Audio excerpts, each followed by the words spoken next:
داعشی هن ای بهش بگو آقا داعشی هن یا اون وقت دست سر کن چه شونه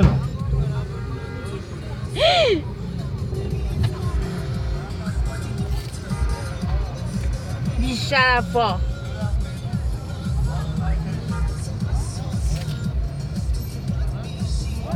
کمرمان نزده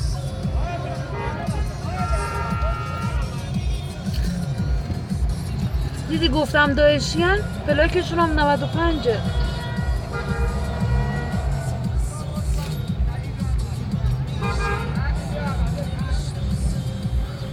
بابی من کجا فهمیدم داعشیه اصله با اونا بود گرفتن اصله مال اون هست نظام اصله نداره